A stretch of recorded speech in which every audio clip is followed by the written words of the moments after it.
Kenapa mereka bisa seperti itu, mau ikut bersama-sama untuk mensukseskan NTB? Karena mereka merasa bahwa mereka nyaman dan aman. Mereka merasa tenang dan bangga menjadi bagian dari NTB. Dan itulah kepemimpinan yang diperintahkan oleh Nabi kita, Nabi besar Muhammad Sallallahu Alaihi Wasallam, Sayyidul Qaumi Khaliquhum, bahwa semangat pelayanan dan mengayomi semua itu harus menjadi nilai dasar di dalam seorang pemimpin kepada masyarakat.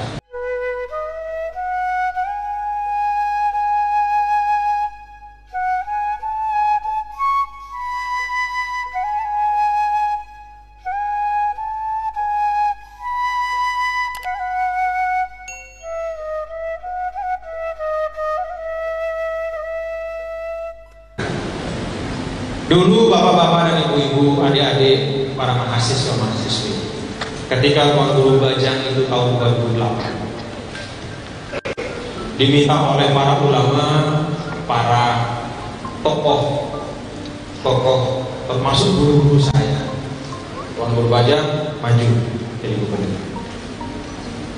Sakinah, wah, tidak ada yang memandang. Jangankan dengan dua mata, sebelah mata pun tidak. Kenapa? Usia saya masih 36 tahun menanggung. Usia saya masih 36 tahun, sekarang saya 45 Pak, bukan 48. Jadi membuat saya sedih ya, Bapak wakilnya. Jadi rupanya wajah saya ini wajah 48 ya. Tapi gak apa-apa. Nah, usia 36, saingan saya pada waktu itu adalah gubernur incumbent, didukung oleh kekuatan politik yang luar biasa dan semua prasyarat yang dibutuhkan untuk menang kembali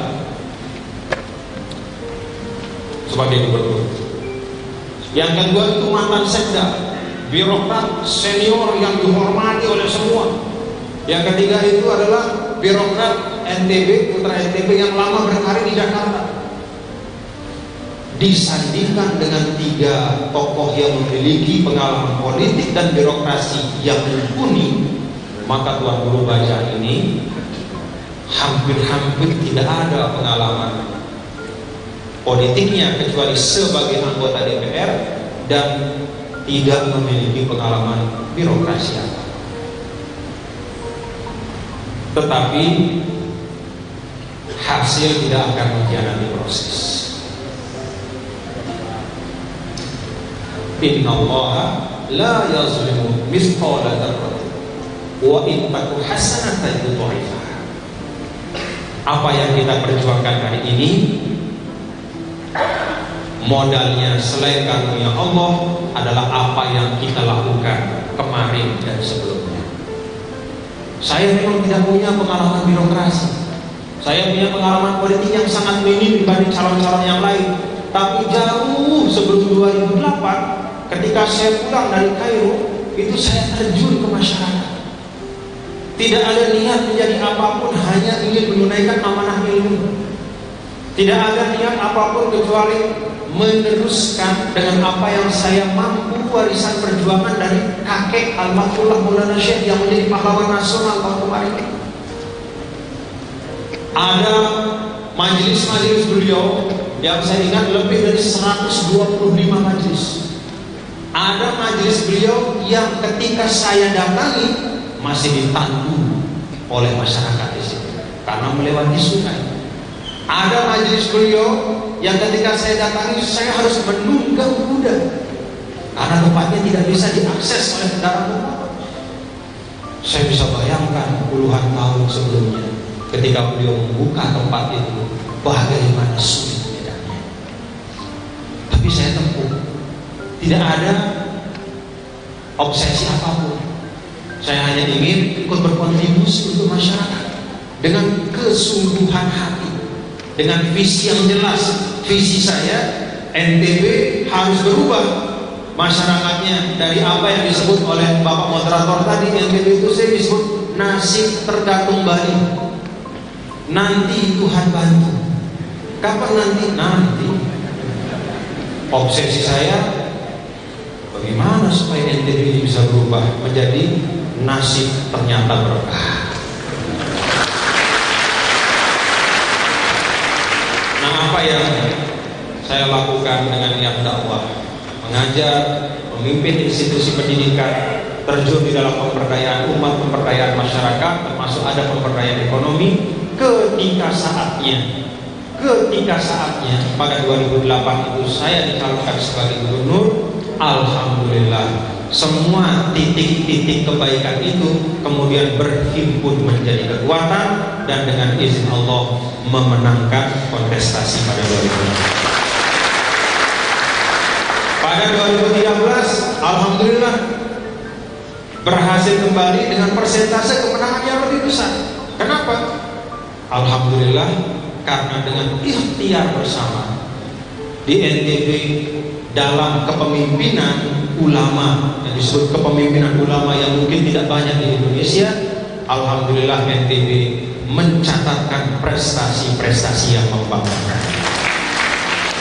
Ketika kita Indonesia misalnya punya komitmen untuk melaksanakan Millennium Development Goals sebagai bagian dari anggota PBB, maka NTB menjadi provinsi terbaik selama 5 tahun di dalam pelaksanaan Millennium Development Goals.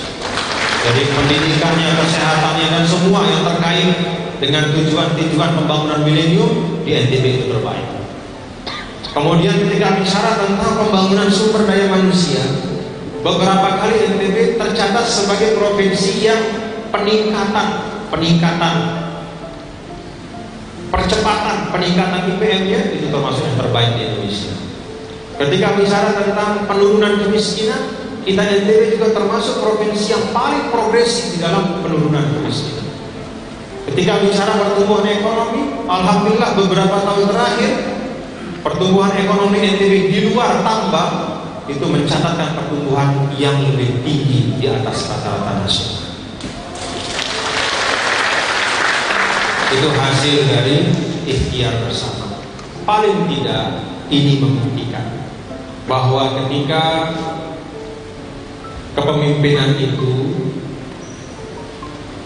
memiliki latar belakang nilai-nilai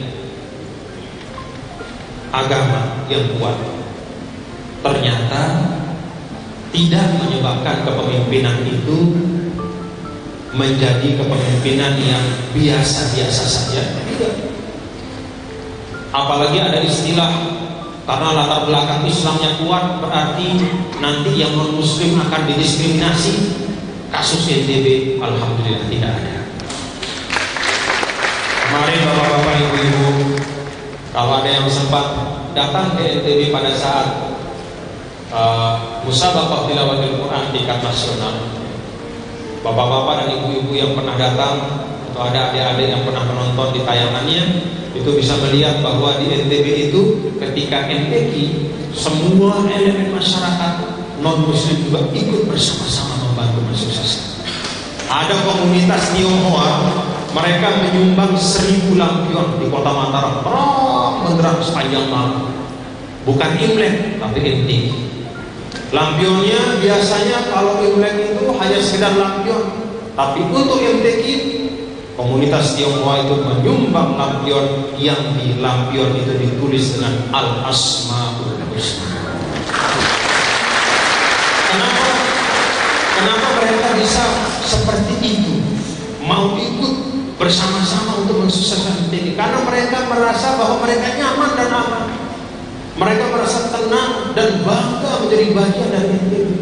Dan itulah kepemimpinan yang diperintahkan oleh Nabi kita, Nabi besar Muhammad Sallallahu Alaihi Wasallam, Sayyidul Qaumi Khaliquhum, bahwa semangat pelayanan dan mengayomi semua itu harus menjadi nilai dasar di dalam seorang pemimpin kepada masyarakat.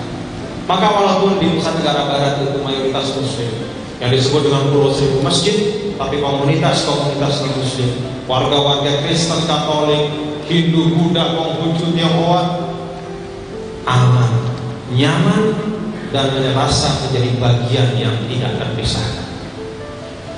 Itu menurut saya, bapak-bapak dan ibu-ibu, bukan belajar di mana-mana, tetapi karena kita belajar tuntunan Al-Quran tentang kepemimpinan. Kita belajar tentang keteladanan Rasul di dalam memimpin masyarakat Madinah dan peradaban Islam yang dibangun oleh beliau. kemaslahatan yang dihadirkan bukan hanya untuk diri sendiri, tapi kemaslahatan yang dihadirkan adalah untuk semua.